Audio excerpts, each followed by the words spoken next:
All right, what is up, everyone? This is our first edition of Chair Chats. Today we have Tyrese, Yo, what's up? Dominic, Hello. Marvin, Hey everyone. and Roger. Hey, how's it going? And I'm your host, Christian. Today the topic of conversation is going to be censorship and freedom of speech on college campuses. So, as many of us probably already know, across college campuses all over the nation, many speakers that have been invited by the college are being disinvited by students and other faculty due to their occasional controversial speech. These people include people such as Anita Alvarez, Action Bronson, and Ben Shapiro. Now, I would like to know what everyone thinks about about this problem going across the nation. Should we start with who wants to start? I'll start. All right. All right. So here's my opinion. Check me out. So Yeah. I understand. I don't agree with colleges who disallow people to show up because they don't agree with them, right? I disagree with Yeah. that. But I can also see where the college is coming from because if the college disagrees with their opinions to such a high degree, they would want to distance themselves from it. So they wouldn't want to be actively allowing that person to come onto campus in Mhm. case that people start to associate that person's beliefs with the college's belief because they allow them to come. See, one of the problems is that they were initially invited by the college, but due to backlash and a bunch of protests from the students, they are being strong-armed into disallowing the people from speaking there. So it's more the students' fault rather than the faculty. Gotcha. And this is not always the case, but there has been a trend of conservative speakers not being allowed to speak, and it's been very politicized. Uh-huh. Do you have anything to say, Dominic? Let's go with you next. So, obviously, the First Amendment guarantees free speech to a certain extent, Mm-hmm. barring public safety and other stuff, obviously. Um, the usual. But I think we have to keep in mind that colleges are technically private businesses. Are they not So, government funded? they're government funded, but like a farm is a private business and they get subsidies from the government. Yeah. But I think that colleges should have the right to do so. Whether or not that's the correct thing to do, like morally and ethically, I don't think it's correct. I agree with Dominic on that. I believe that because they are technically a private business, I believe that they are in the right to deny certain speakers from showing up. I personally Okay. don't agree with it at all, but I feel like that is their right. All right. I'd like to add on to what Tyrese is saying. Yeah, go ahead. Oh, thank you. Yeah. But, what I'd like to say Yeah. is that the problem here isn't necessarily that colleges are denying these people from speaking. Obviously, if it were a problem, then Ben Shapiro wouldn't have been invited to college in the first place, and many other people that share a moderate conservative viewpoints similarly to him. The problem here is that a lot of students are generally unwilling to be open-minded about these challenging ideas that question their own political beliefs. And I think that's probably one of the scariest things to me as someone in political science, because what type of world is that going to be in where people are too afraid to be able to speak their own minds and be able to express their own freedom of speeches? Because as I've realized as I've gotten older up to this point, that freedom of speech is more valuable than I thought it was, especially in a place as a college campus where ideas and beliefs should be challenged basically every day in order to develop and grow more as a person and become more thoughtful about the world around you. That was very Oh, well insightful. articulated. Good Very job. insightful. Yeah. Oh, thank you. You got anything to say, Roger? Yeah, I actually agree with Marley here. Because like really, it makes no sense to like if the students don't want to hear what these people on the opposing side have to say, they could just not attend whatever their whatever speech or function that they're gonna be at. Like, and by banning them because students don't want to hear what they have to say isn't a good practice because once they're out of college, they're going to have to deal with people on a daily basis who disagree with them, most likely. Yeah, and then they And won't have colleges to come talk Yeah. to get them kicked out. yeah, like you can't just go to your supervisor and say, "Hey, the dude in the desk next to me is a conservative. Can you fire him, please?" You know, Oh, I'm Ooh. sure it's happened before. I mean, people have probably tried. Odds are, if anybody's been fired for that, they've been taken to court. So Yeah, probably. Yeah, I agree with Okay. Roger on that. It does, it really does open up the problem of if you're not gonna challenge yourself with different ideas in college, when are you going to start? And colleges really shouldn't allow people to pretend that opposing ideas exist and things like this. Yeah, colleges are supposed to be this place of free expression and diversity, but it's kind of being what's the word? It's being like forced into the one subject and one side of the political sphere because a lot of the voices are being drowned out, and it's kind of lame, in my opinion. Not to A put it little lightly, bit it's kind of lame. cringe, you could say. But kinda I want to cringe. look at the flip side of this. So there's kind of been a there's been a very strange resurgence in people's belief that Marxism can work in today's society, which is Oh, how do we get to absolutely there, man? Yeah, insanity.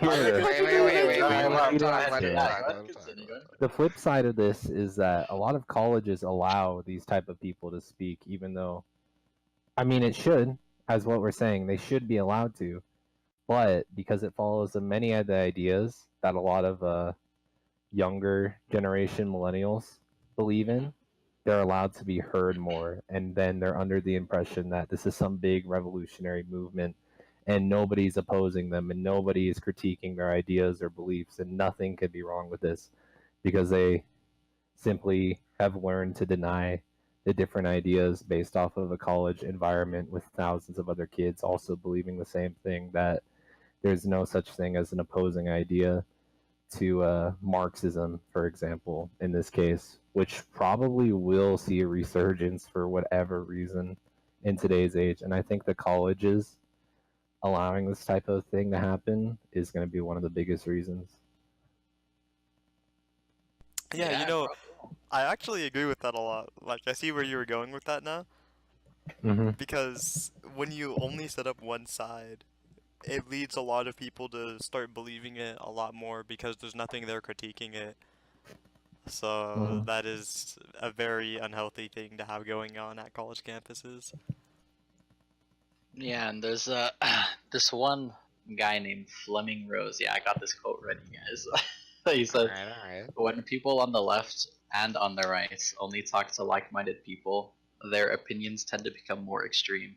So when you drown out the opposition and only talk uh, within your own ideology, then your opinions become more radical and extreme, and then you tend to Ooh. get a little bit crazy with it, just get a little bit crazy." a little stupid. Oh. So, there's this term that I actually learned in my English class that I'm taking this semester. Is from a lecture a couple of us attended. And the term is demagoguery. Mm-hmm. And I remember that. Yeah, and it basically means like that there's one group that's right and everything else is wrong. Hmm. And it's kind of a straw man because they make everything else attributed to like one group. And this often happens in politics because especially in America because of the two-party system. uh, Republicans, Democrats. And I think that very often,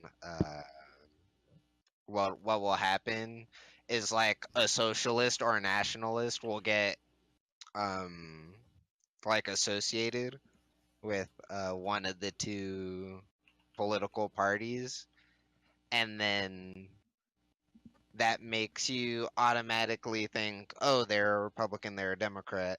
And then if you already have preconceived ideas about socialism or nationalism, then you tend to think that it's bad, and then you associate that with the party that it's been associated with. And then that causes misinformed people to have outcry that's not actually justified, causing the campuses to have um to not or revoke the invite that they had previously. Hmm. Yeah, that makes sense. Very interesting point. Yeah, I feel like that has definitely been on the rise as well, with people jumping to conclusions with preconceived notions on people just because of Yeah, political parties.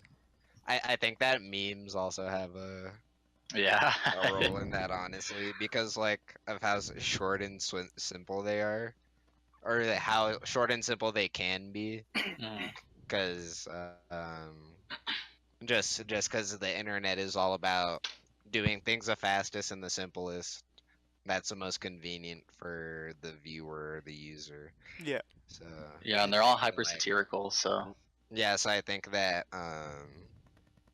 like falling into demagoguery is really easy on the internet because of that.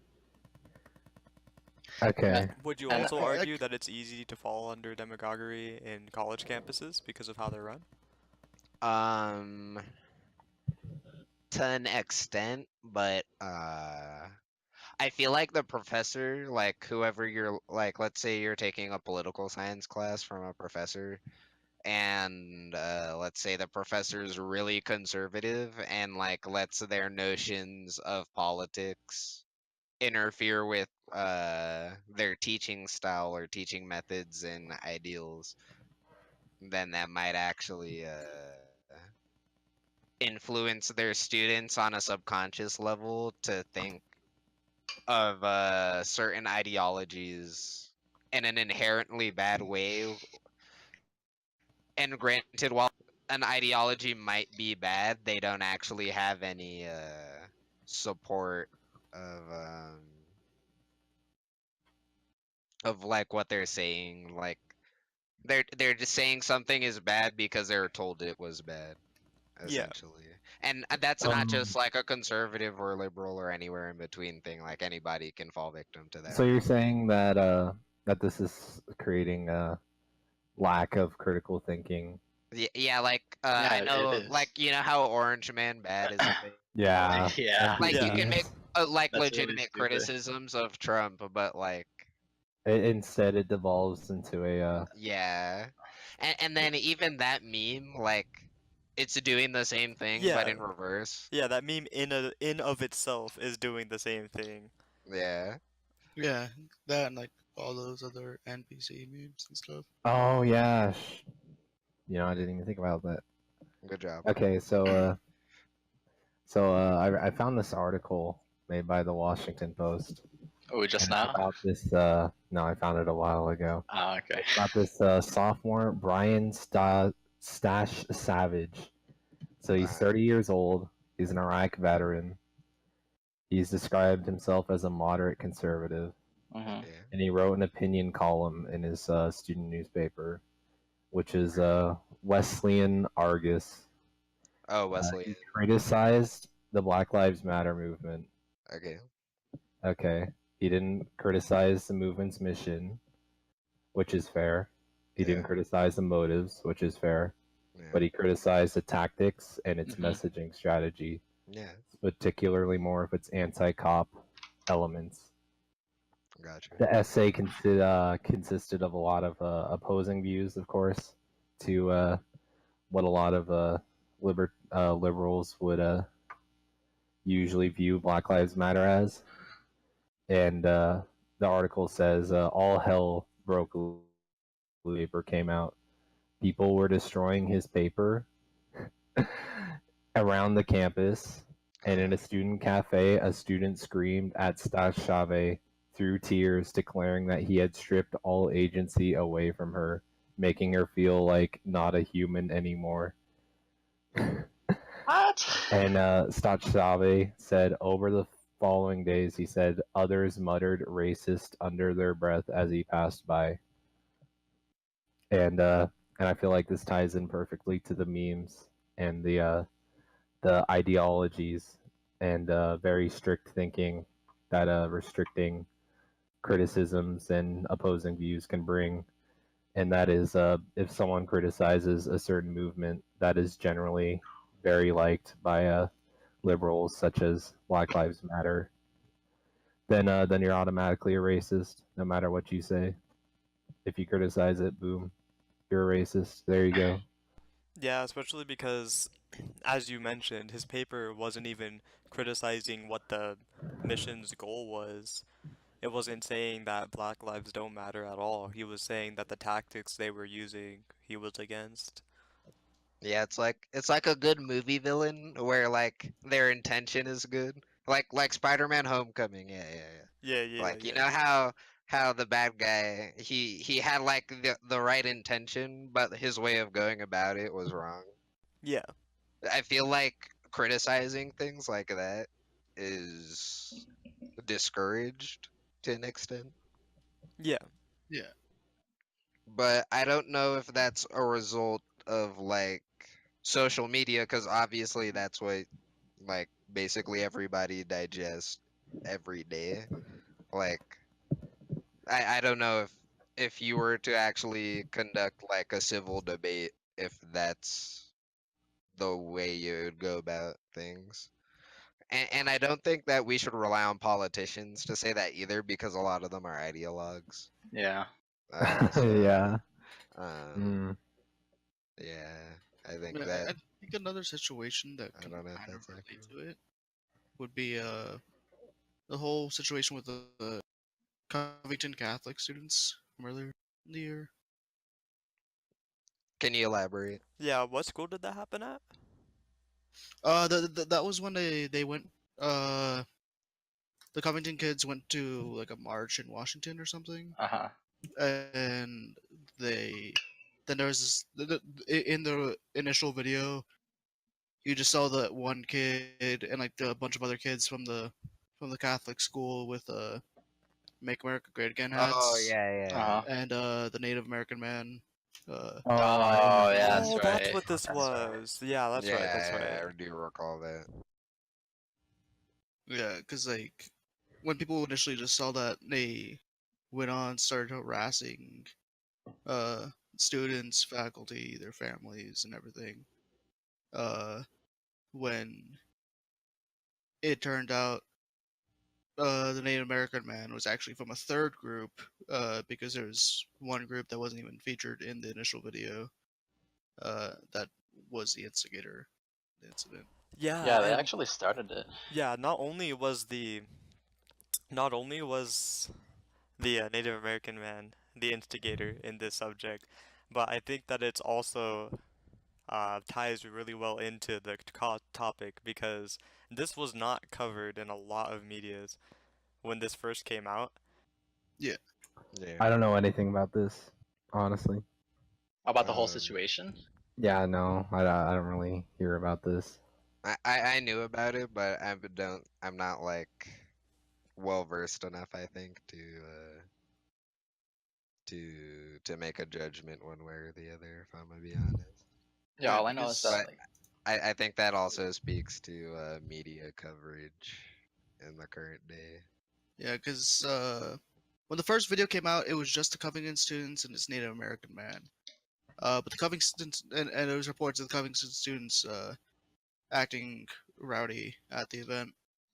But what was going on is there was actually another group there. I think it was the let me double check. I believe it was the Black Israelites. Yeah, it was the Black Israelites who were uh yelling at them and like using racial slurs towards the white students from Covington Catholic. Mm. I see. And as a form of counter protest, they started performing their own school chants, and that's when a Native American man uh, entered to try and defuse the situation by playing his drum and trying to push them back without getting too physical. Uh, but from the first video that came out, you just saw the Covington students chanting around this Native American man, and it looked like they were mocking him.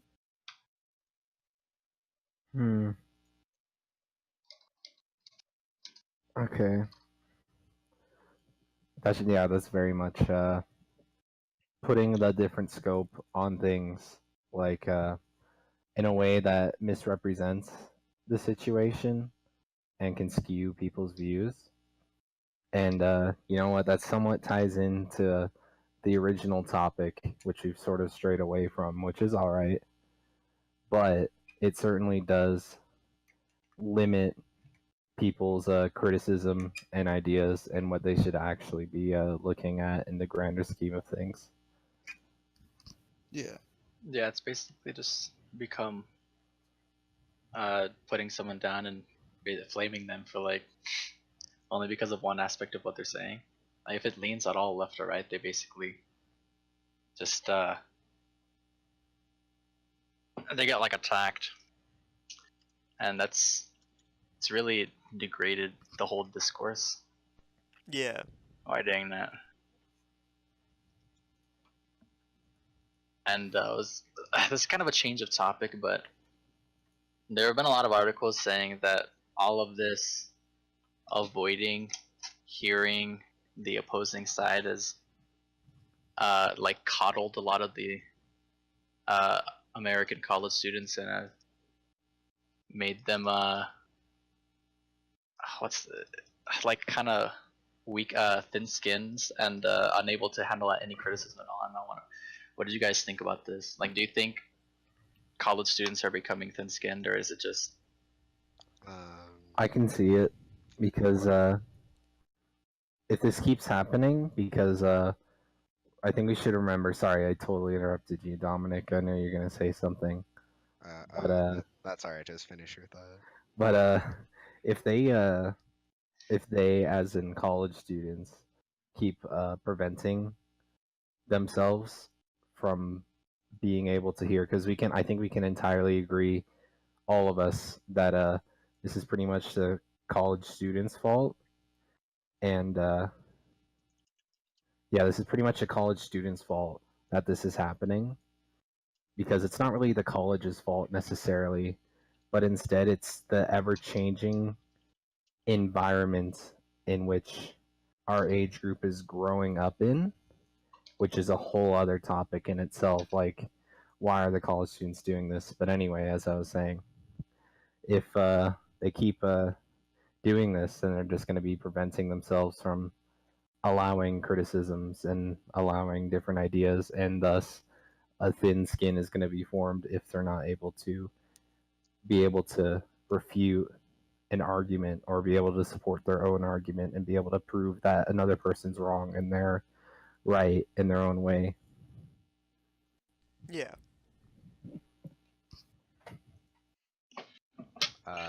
To add to what you're saying about the age group thing, actually, I think that the perception is that it started around like millennials, because I know that like I know it's popular of them, at least in my perception, that millennials get ragged on by boomers, and Mm-hmm. about like being soft and stuff. Yeah. But I think another thing that you have to keep in mind is that a lot of boomers are the parents of millennials. Like because millennials are like 28 to like 30 something. I forgot what it was. It's like mid 30s or something. But and then boomers are like 20 to 30 years older than that.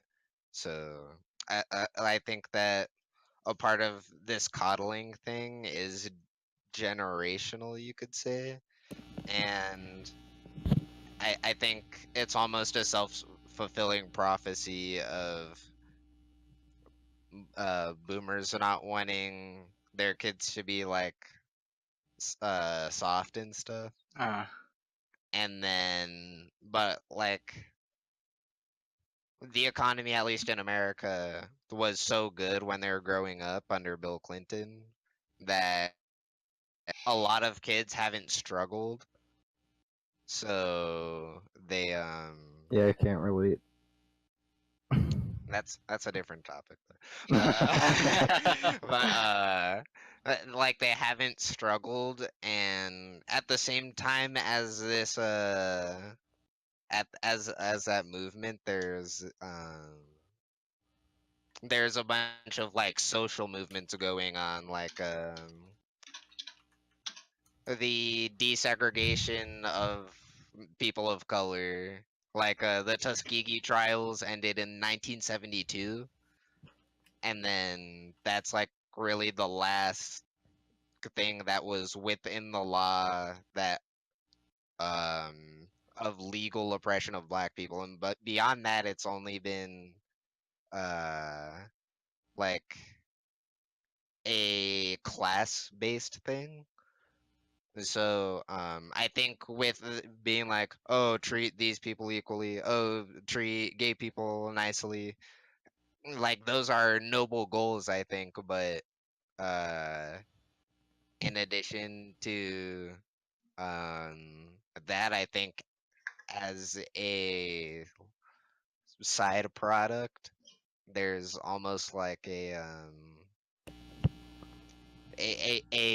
civic duty to be nice to everybody.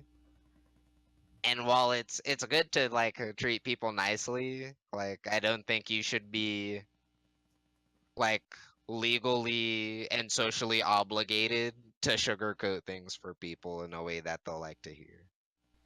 Yeah, I Okay, feel like sugarcoating is definitely one of the higher parts of the problem, in my opinion, when it comes to the college problem of coddled students. Is again to the main point that they can just pick and choose the types of opinions that they're subjected to, and they can strong arm colleges into disallowing people to show up if they disagree with their opinions.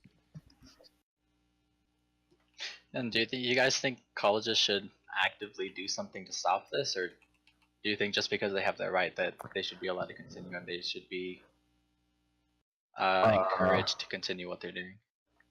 that's the problem here is that this is an institution that people have paid for. So the Mhm. expectations of what it's provided is completely different to a high school environment. And trying to have authority over something that students are going to disagree with is just going to make them lose money. So no, generally they aren't going to do anything about it. But would you like them to do something about it personally? Would I like them to? Yeah, but are they? Probably not. Should people make an active effort to tell colleges to stop allowing the colleges themselves to be strong armed into doing things that they don't agree with, that their institution is generally against? Uh, Yeah, I I think believe so. I think that's on the students. I think that's too simple of a question, Christian. I think you should be asking how people could be telling colleges that they should prevent this and not should they. So how could people tell colleges to prevent this? What could we do We could like to call help them up. stop this? Yeah, You wanna just call them? all the colleges individually. I But think- it's kind of hard because like one voice typically has like no leverage and no pull in Hmm. what the Yeah. colleges decide. I So think and I don't. students with Oh, like sorry. Go ahead. more unpopular like political opinions should like actually start stepping up and voicing that Mhm. as much as those who do like uh for example like at UNR uh I'll see like posters and signs and all this stuff for like even fundraisers every other week Mhm. for uh what is like the Young Democratic Socialists of Nevada or something. Mm, Uh, and I since we are in Nevada, I know there's a decent amount of there's probably a decent amount of conservative students on Yeah. campus. yeah. Uh, Yeah, battleground state. so like I feel like they need to start actually speaking up more Mhm. and trying to get the university to recognize them uh, so they have like a place to organize. They can uh, at least get the same opportunities as uh, the Young Democratic Socialists are able. Yeah, Yeah. the only problem I see with that though is that back to one of our earlier points on how people with these opposing ideas get shunned out of campuses. I Mhm. feel like this would stepping up like that in like a small number, because in the beginning it would only be a few people. I feel like that would Mm, pretty much be social suicide. Yeah. yeah. They'd be too scared, and it's too dangerous for them Pretty to much. actually speak up, 'cause then they'll get mobbed in the street, basically, verbally, not physically. Sometimes physically, but but not all the time. But one of the problems is that the people with unpopular opinions are going to the minority. So there have been like surveys.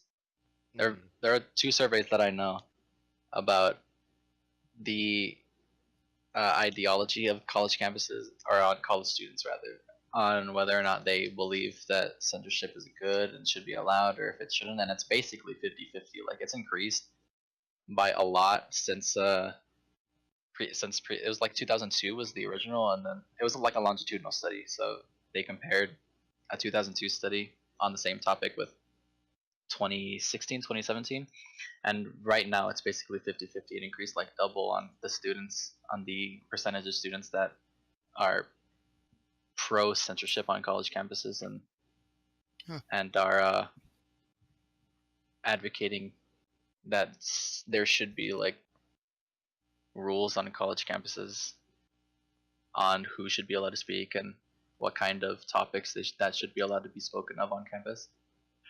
Mm. So the minority is gonna have a really hard time actually making a difference to college campuses, even if they do speak up. I also think that like with this, you have to think of another part of the First Amendment with like the right to assemble Hmm. and things, or the right to assembly, um, and That does how go crazy. Yes. like if colleges, I think they're naturally more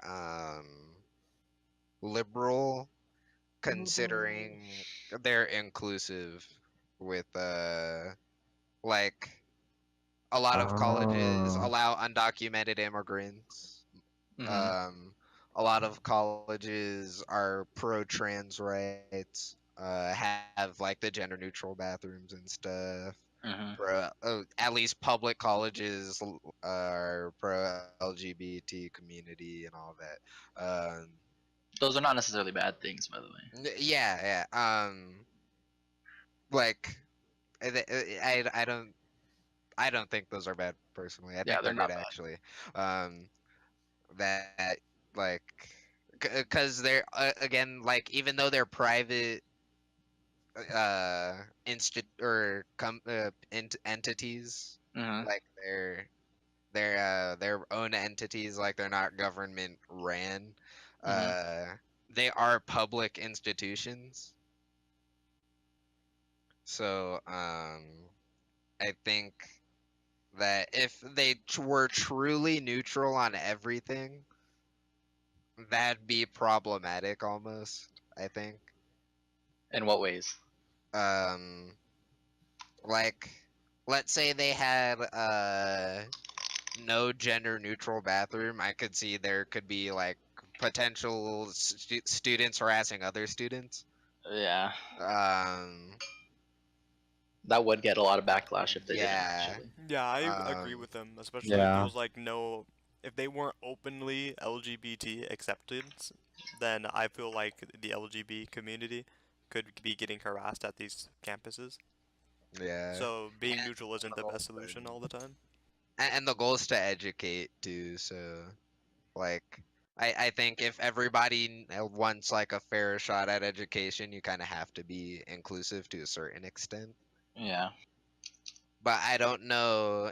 I don't think that their inclusiveness should necessarily extend into what politics are represented. Like you know, the lady that came, that was that was like, it drew a crowd of like 100 people, On and UNR she had like campus? yeah, on UNR. Was it the "Don't be a thought, hell is hot" thing? Yeah. Yeah. Yeah.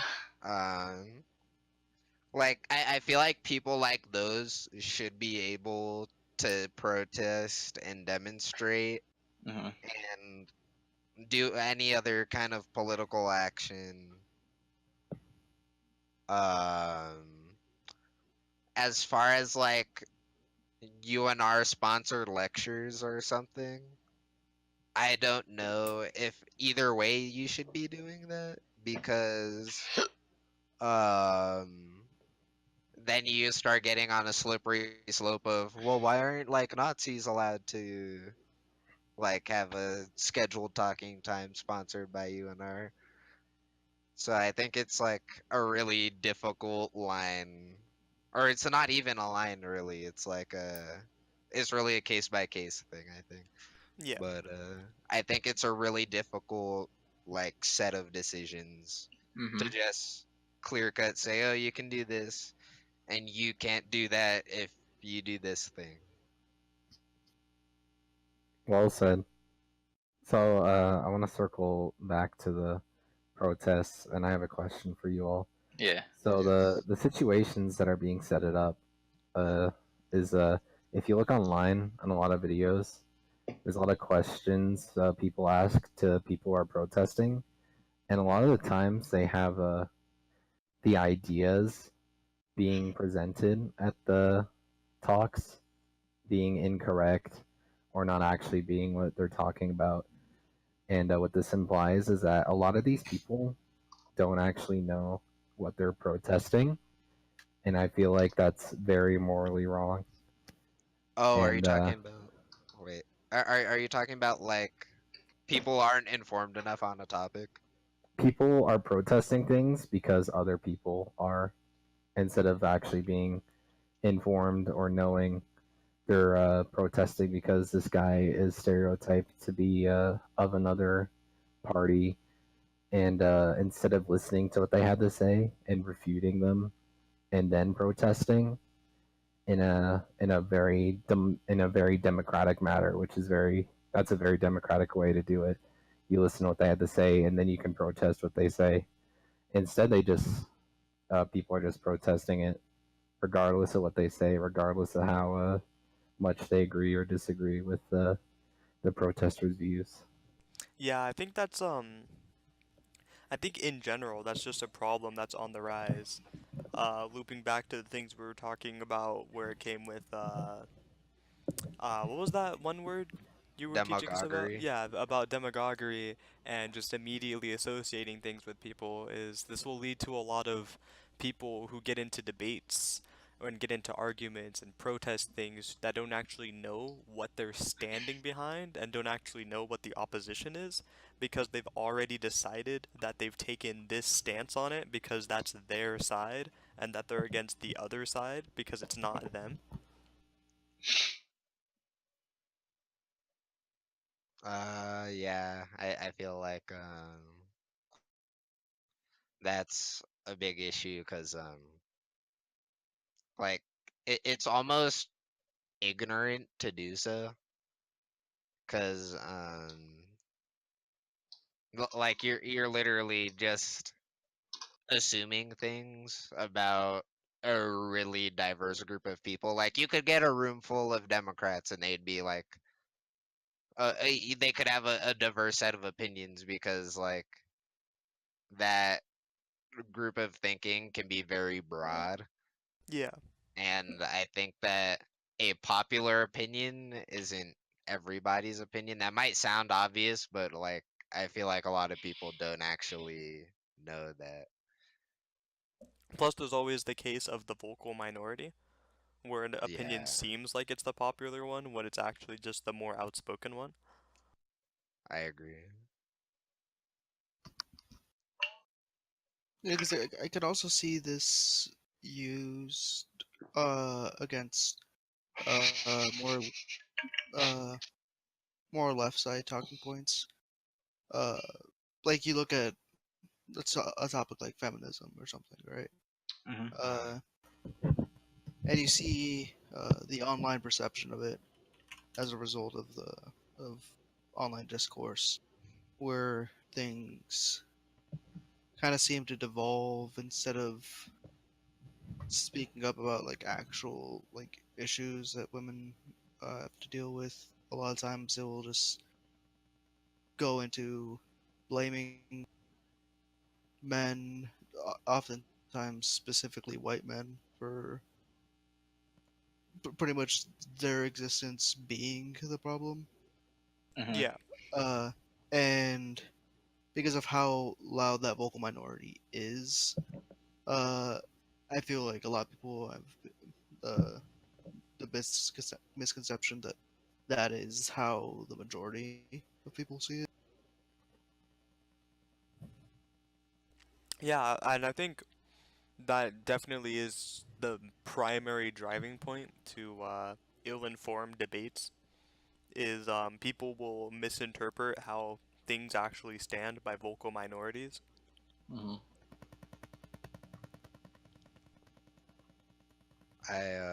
I'll to add on to that. I think that straw man fallacy, which is like where you create an argument against a person or you create a target of in someone's argument that they don't actually have. Like Oh, for example, gun rights people. A lot of people want regulation, but that's often interpreted as you want to take take away away the all guns. guns. Like, Yeah. Yeah, people interpret freaking regulation as confiscation, and it's not an yeah, argument being made. Well, I mean, yeah, and it's an argument being made, but by a it's just minority. wrong. Do you think that's And oftentimes it's just wrong. Yeah. Like, like people will fault others. This happens like in the political debates, like presidential ones a lot. Like, especially for guns, like will be like, oh, the X candidate doesn't want any guns, which granted some do, but a lot just want like stricter control of it, which is again a different discussion all over again. But yeah, which does lead back to demagoguery. But yeah. Do you think that those straw man fallacies that happen a lot in different debates, do you think that's done on purpose or do you think it's just misinformation? I do think to an extent it is done on purpose because if the other person doesn't catch like you doing a straw man argument and gets like too flustered to refute it and point it out and being like, hey, that's not actually my viewpoint. Um, I think that it's it is done on purpose so that you can almost trick people into thinking you're right, if Hmm. that makes sense. Do you think it's because people don't pay attention if you speak for long enough and they forget what you were originally trying to refute? Yeah, yeah.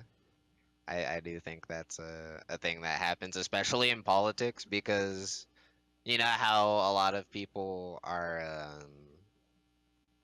You know how most people vote on like the kind of person that a Yeah. candidate is, and not on their actual like ideology. Uh-huh. Yeah. Uh, yeah, I think that like there's a lot of factors I think as to why I think that the political candidates sometimes flat out lying to their constituents and their voters. I think that that's another reason for the almost hatred to hear opposing views, because if you hear something that you like, it gives you a form of validation. Uh-huh. And if somebody's like, well, it might not actually be that way, then you're gonna be upset because like you're hearing that you're wrong because they're not saying you're 100% right. Yeah. And that goes all the way back. We've gone full circle, and it goes Yeah, all the way back to space. we've It done goes multiple all the way circles. back to safe spaces, and safe spaces are obviously caused by limiting what you listen to. Yeah, because Yeah. really nobody wants to be wrong. Yeah, no one likes being wrong.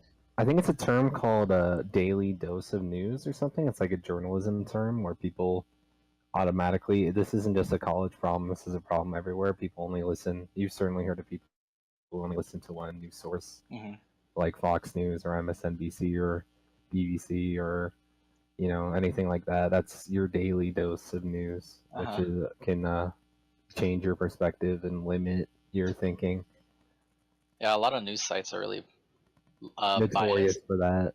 in the way that they write, and it's not obvious all the time. But if you just limit yourself to one news source, then you kind of inherit the bias in there, which is why you should go onto a bunch of different news sites to get your sources, so you can get a Yeah, bunch of there you go. facts Yeah. right. Ooh, Also, fact checking I think is important. yeah. Yeah, fact checking is very important, especially as we covered earlier with the was the Christchurch situation. Uh-huh. News Yeah. outlets will not have all of the information all the time, and it can lead to mass spread misinformation. Yeah, and sometimes they Yeah. they uh don't lie, right? But they definitely don't show the whole story on purpose. Yeah, to insert their own So That's biases fair to and say. and agendas into the yeah, Fair and to news. say. also to kind of clickbait people. Yeah. Yeah, I think it's like it's a I think it's malevolent almost to do so. Like to just like lie almost, or not lying but withholding the full truth. Yeah, I they're agree. actively.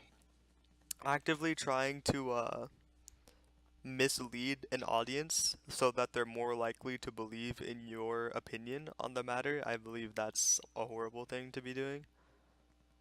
And this isn't isolated to one side by any means or one ideal. It feels like a lot of news sources and a lot of arguments, even that are made recently, especially, try to close off certain sides of it, certain perspectives. Do you guys think it'd be a good idea to just like let people know like what kind of people we are, just so they know like of our implicit bias that we may or may not have? Yeah, I think that's not a bad idea at all. Well, I think bias could help you understand a person's perspective. I Yeah. think this is going to be very strange, but a lot of reviewers, this is completely unrelated, a lot of reviewers for games and stuff, if you know their biases, you say a person hates every every good movie but likes every bad movie, you can still get valuable information from that because if he likes a movie, it's going to be terrible, and if he dislikes a movie, then it's going to be good, right? You can Yeah. still gain valuable information from that even Mhm. though it is biased. Plus, on the topic of that, you also know, for instance, if somebody is extremely biased against hating a certain thing, but then there's something in that category that they end up really enjoying, then you have an extra reason to check out why they feel that way, because that means it's a turnaround from how they would usually perceive something. Yeah. Hmm. There you go. So bias shouldn't be entirely excluded from a democracy or a debate. Yeah, bias should definitely be considered. Yeah. It's always good to think of multiple sides in an argument, which is why censorship is kind of sucky because you just limit yourself. You don't have any counter arguments for what they're saying since you're only limiting yourself to one I also side. I Yeah, go also ahead. think that that like invalidating somebody's point of view because of their demographic is like the most idiotic thing ever, It is. because that isn't that like uh well, like, I know something that gets thrown around a lot. I'm not even a white male or whatever, but like, all the thing that Oh gets thrown yeah, around a lot yeah. is like you're a white male, so You like, don't have an opinion on Black you're lives or yeah, something. you're that doesn't matter. Or another one, abortion. Oh yeah, Uh, you're not a woman. like you're not a woman, so you couldn't have input on it. I think that's Yeah, those talking points are kind of. I just don't think that's right, cause like people make judgments on like poor people, like welfare programs. Like senators are really rich, and they deal with that every day, and nobody bats an eye about that. So, but I think it's weird how like once you get involved with the how somebody is like physically, then it starts changing. Yeah. Which I think is like really backwards considering how people think for certain topics. Personally, But yeah. I think people who use like specifically personal attack type of arguments against people, like you're a white male so you don't know, or you can't comment on anything like this, or you're not a woman, etc., things like that. I think that more so highlights the person's lack of a strong or confident argument Hmm. if they have to rely on discrediting you before even acknowledging what your point is, solely because they don't like the demographic that you're representing. Yeah, like if It's you're not pretty willing to bad. hear the opposite side, then you obviously know that you're wrong. Or you're not willing to be wrong. You're not willing to consider any other point of view. You'd rather hear everything out of like a tunnel. I forget the saying for that. It's An like, echo chamber? Echo chamber. Thank you. is that what it is? Yeah, Yeah, you'd it rather is. hear everything out of an echo chamber and only talk and only hear things from people who agree with exactly what you're saying. Dang, that's the first time I've heard that saying. Yeah, and then that goes back into your talking points and your ideology is becoming more extreme and stuff. Yeah, because when you never consider what the opposition feels, then nobody's really disagreeing with you, so you think what you're doing is right. Yeah, I and then see. you become more inclined to believe that anything remotely opposing is wrong and should be drowned out and stuff. Especially because you don't hear it so much. Hearing it as somebody who keeps themselves into an echo chamber, hearing it, you could consider that to be the extreme ideal, just because you Hmm. don't hear it. Yeah. I also think that to bring it back to college campuses and stuff, right? I Hmm. actually have a question for you guys. What do you guys think of not only safe spaces but trigger warnings? So trigger Oh. warnings. Yeah, it's kind of a big topic, but trigger warnings are, I would say, they're important in certain circumstances, right? So there have been talking points about like needing trigger warnings for people with PTSD if you like go over a book that goes with war or rape or something like that. Hmm. So trigger warnings are probably important in avoiding or in making sure people with PTSD aren't like screwed over in class because they hear that stuff. But if it's just talking, if it's just like letting people know about a political bias that is being talked about in class, and that's kind of that's kind of dumb because you're obviously alienating a lot of the class, and then you're not letting them learn what they need to by telling that. Because if you're going to go over a topic that opposes your own in class, and then you're probably not going to take the class, right? Yeah. So I don't think trigger warnings are all that good because you alienate an audience and don't allow them the education they need because they're actively going to avoid it. But there are definitely some cases that trigger warnings are important and safe spaces too. So I think I'm gonna be a little cynical here. I might sound a little cynical, but Go ahead. It's all right. I think that it'd be fine to have trigger warnings for like political ideologies, but like I think if it's like also quizzed on and they're just not there for any of it and and they leave because they don't want to be informed about that topic, then they're screwed over, right? Mhm. Like they don't know anything about that topic because they literally weren't there. So, but if they're just like fed up with an ideology, but it's because they've researched it, good for them. Like they can, like then I guess they're entitled to literally hate whatever the standpoint is, right? But Mhm. like if they're uninformed and they don't want to hear the ideology, I think it'd be completely fair to test them on it. And if they don't know what you're talking about, then sucks for them.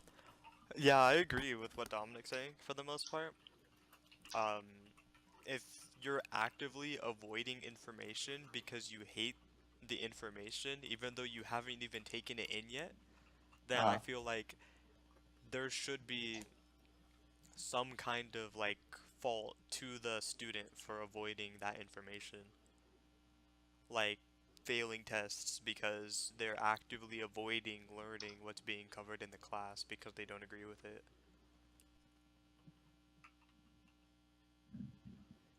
What do you think, Roger?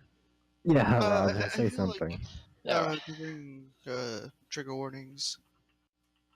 I think they can do some good. Uh, but in the case of like political discourse, I feel like unless you're going to cover some like really extreme stuff, like say you're taking a history class on World War II, uh, I could understand uh giving out a trigger warning if you were going to like show a speech from like Adolf Hitler or something. That stuff is important to learn, though. Yeah, Yeah? it definitely is, but I can see uh why you might want to put something like that there. Uh, but if they don't want to be there for that, give them something still related to the material. Uh, while keeping it main give them an alternate assignment that's still relevant to the topic, but maybe not as like deep into learning about that probably. But if it's just simply something that disagrees with what they believe in, I feel that shouldn't count because that's just somebody feeling personally attacked when it has nothing to do with that person. I don't mean to be that guy, but Be that guy. in a disagreement to what you're saying, Roger, I would like to point out the fact that throughout our middle school and high school years, while we were learning about the Holocaust, we were never given any form of trigger warnings on the subject matter that we were taught. Hmm. Yeah. And no one really cared, too. Yeah, Like, there was no Yeah. outcry about it either. yeah, there was wait, wasn't isn't Dan doesn't Danny have family from I, there? Not, hold on, from that hold time. on. Let's not dox people. Yeah, I'm let not him giving the last. I'm not giving a last name, and we haven't given our school, so This is it's true. fine, Oh right? yeah, facts, But facts. I'm just saying. yeah, I guess. Doesn't Danny have family there? He didn't care at all. Yeah, It's I important to guess. learn. It's an important It subject is. matter. But It's I important think history. I don't think that we should just completely write off people who might just be more sensitive than others. You know. Yeah. That's Uh, true. Like like still give them something pertaining to it. But maybe not have them sit through like an actual Hitler speech. yeah. But maybe something discussing what was said in the speech Yeah, yeah, they can. as They like an don't have to alternative. like. Yeah, they don't have to like watch footage of the Holocaust. Yeah. Well, Like, no, we're not advocating that, yeah, I'm right? not advocating that at all. Yeah. There should definitely be alternatives for people who don't want to subject themselves to the horrors of World War II. Well, Yeah. we're just talking about his speech, right? Like Hitler's speech. So Yeah. Hitler, in his speeches, he has so much nuance in the way he speaks, and there's he's really good at garnering support, right? So there's a reason that the Holocaust happened. It's because Hitler is really good at public speaking, and I think it's important, regardless of if people are sensitive to it, that they should learn it because they should be able to recognize the patterns of speech that Hitler used to garner all the support, and if they can recognize that stuff in future and other speeches in the future, then they can know to avoid. Uh, they'll know to like point out that stuff and avoid supporting that speaker because they know what's happened before and stuff. I'm Yeah, not saying that another Hitler is gonna come. I'm just saying that people should be able to understand the way that he garnered support and be able to avoid it next time. yeah, Because it's history repeats itself. exactly history repeating itself. That's Yeah. the main reason why history is so important, is to make sure that we can avoid tragedies that have happened from happening again, especially surrounding the entire Holocaust situation. It is And very this helpful is to know everything surrounding that so nothing of it can ever happen again. Mm-hmm. and this when is you why censorship on colleges is definitely a bad idea.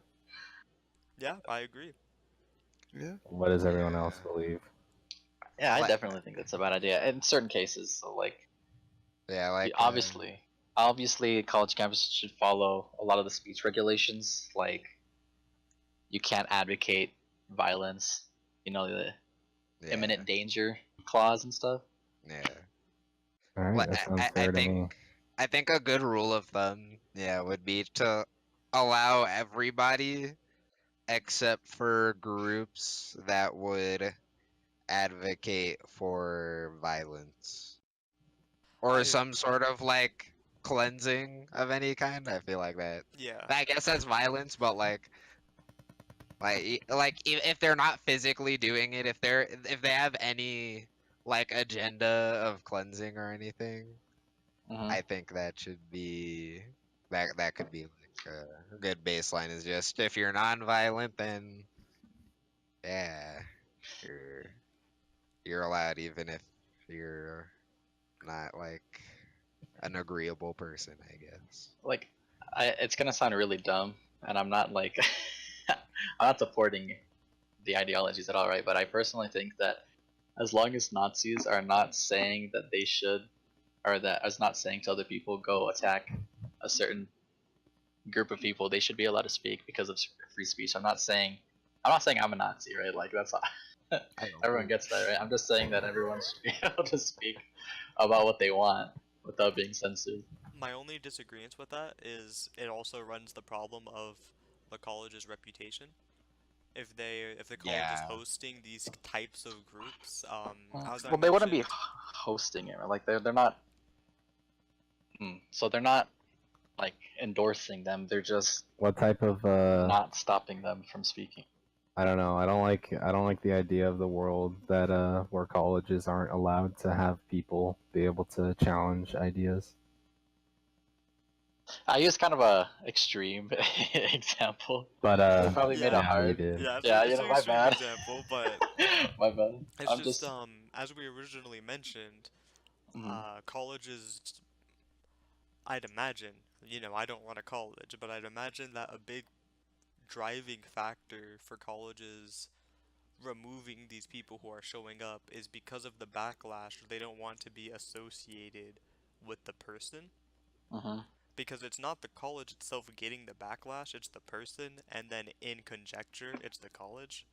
Mhm. So if we have extreme groups like that, like Nazis, then I'd imagine that Yeah, sorry. there would be Sorry for bringing backlash to the that. college because they are giving them a platform to speak on. Yeah. I personally think that every group should have a platform to speak on equally to everyone else, Mhm. but I can definitely see how this would cause many problems for a college and why they wouldn't do it. Yeah, it Like makes like sense from like an economic standpoint even, yeah. because Like, then like continue. oh sorry, because then they'd have that bad reputation, and more people would be like, okay, let's not go to that school because they host Nazis or something like that. Yeah. So I mean, it makes sense from there. But all right, go ahead, Dominic. Sorry. Like you know how Ben Shapiro Uh-huh. I know how he's kind of a meme and stuff, but Yeah, he like you know is. how Ben Shapiro how he is very disagreeable, I'd say. And he's a right wing political commentator. Uh-huh. Um I feel like if a college shouldn't go out and invite political commentators to come speak at their universities. I think it should be uh those people ask to speak there, Uh-huh. and then the college allows them Like to, you know. they review their content and stuff. Yeah, because like I think a thing that gets ignored is that people who get invited to speak on campuses get paid hundreds of or in thousands Yeah, of they do. dollars. So Oh, so you're that right. could be a thing that like could generate discourse from students. Uh-huh. So I think that that like instead of like to remain uniform instead of like paying people and then picking and choosing who the college is paying. Mhm. I think that allowing anybody to speak and but not paying them money and just saying like, okay, here's your platform, do what you want with it. Uh-huh. I think that would be much better and more fair to the students. And then I think that also a PSA accompanying it from the university being like, show political action in how whichever manner you think would be correct, whether it be protesting with signs, politely listening, and then like some disclaimer about like don't mess him up or anything, don't like fight, So don't fight them. I you think heard about UC Berkeley, right? what happened at UC Ben Berkeley. Shapiro, or was it? No, it was Milo Yiannopoulos. He's pretty similar to Ben Shapiro, It actually. was who? Milo Yiannopoulos. Oh yeah, Yeah, he I came to know speak about at that UC guy. Berkeley, and then it was a while ago. I think it was like a year or two ago. But he came Uh-huh. to speak at UC Berkeley, and then there were protesters, and then a couple of people started getting violent, and then it sparked into a riot, and they were Uh, breaking stuff and vandalizing and things, and a bunch of people were injured. you know, might be a good idea as well to have like campus security on hand Campus while security that. was there actually, like Well, well, campus well, security is like required to be at a lot of speakers because all yeah. the Also, they're violent not protests and stuff. they're not that beefed up, really. Yeah, Campus security, like yeah. they're not police. Like they do not have the same. They're not equipped like police.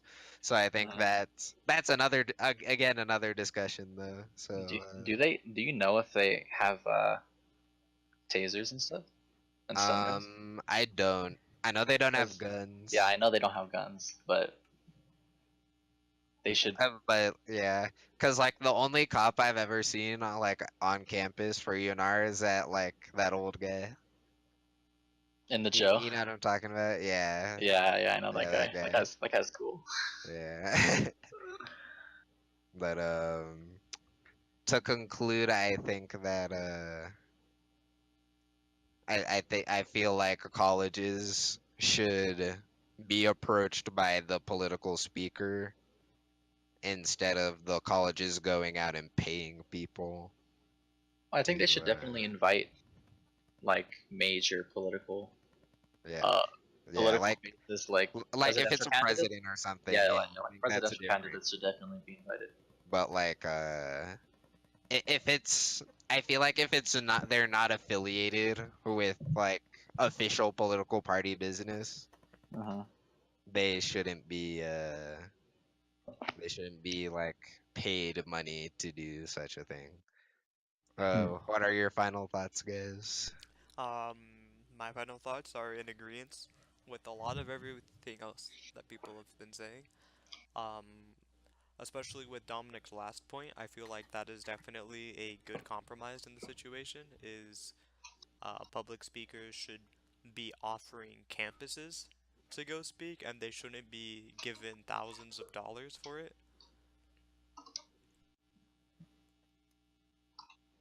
Mm-hmm. This is Anything where else someone you'd else like to was say? supposed to Oh, I also thought do that their was, summary. sorry. You made it sound like you were gonna Oh, continue. did I? Okay, so we're Yeah. editing this part out, if this isn't obvious to everyone Alright. else. Okay, All and right. I would No, also don't like, edit it out. I Alright, would go ahead. also like to conclude that I reject all of what you guys just said and substitute it with my own reality. Okay. Alright, what's your No, but reality, buddy? I pretty much agree with most of the points stated here. Censorship is a very scary thing to happen, Mhm. and I don't want to hear anything more about it. I You did the don't want to joke hear twice. anything. I did the joke twice. I'm proud of you. Censorship is definitely something that colleges should be very wary of, letting a generation be able to grow up and being able to filter out exactly what they don't want to hear in a world that's going to tell them anyways. Mhm. And Roger. that's it. Wait, hold on. Yeah, for the most part, I feel like I feel like I agree mostly with the points you guys brought up. Mhm. And yeah, but as far as censorship on campuses go, I hope we can find a way to keep it to a minimum and only ever really use it whenever it's truly needed. If the situation really arises. But yeah. Yeah, I pretty much And agree. how about Agree you, with. Christian? I pretty much agree with everyone. Yeah. I definitely think that this whole culture built around censoring on college campuses is kind of horrible and should definitely be remedied in some way. I'm not really sure how to fix it because, my voice is pretty small in this whole situation, but I would hope that people will become more wise because censoring goes against a lot of the college's mission of diversity and fully educating the youth. And I think that colleges should more, rather than censoring, teach students to listen and counter argue rather than just drown out everything that they don't want to hear. Very By- well said, Christian. Yeah, and yeah, I think that'll be it for episode 1 of Chair Chat. Thank you all for listening, and tune in next time. Thank you for having me. Thank Bye. you. Bye bye. Oh yeah, I forgot to say thank you to everyone. Yeah, It's okay. thanks for not thanking us. Hey, thank you. that'll be We're fine. trying to You have a That's little how bit we more end time. it. I haven't shut it off yet. Alright, well, yeah, sorry about that. Thank you guys for showing up, and I hope to have you back next time on a Chair Chat. Bye. Bye. Bye. Take it easy.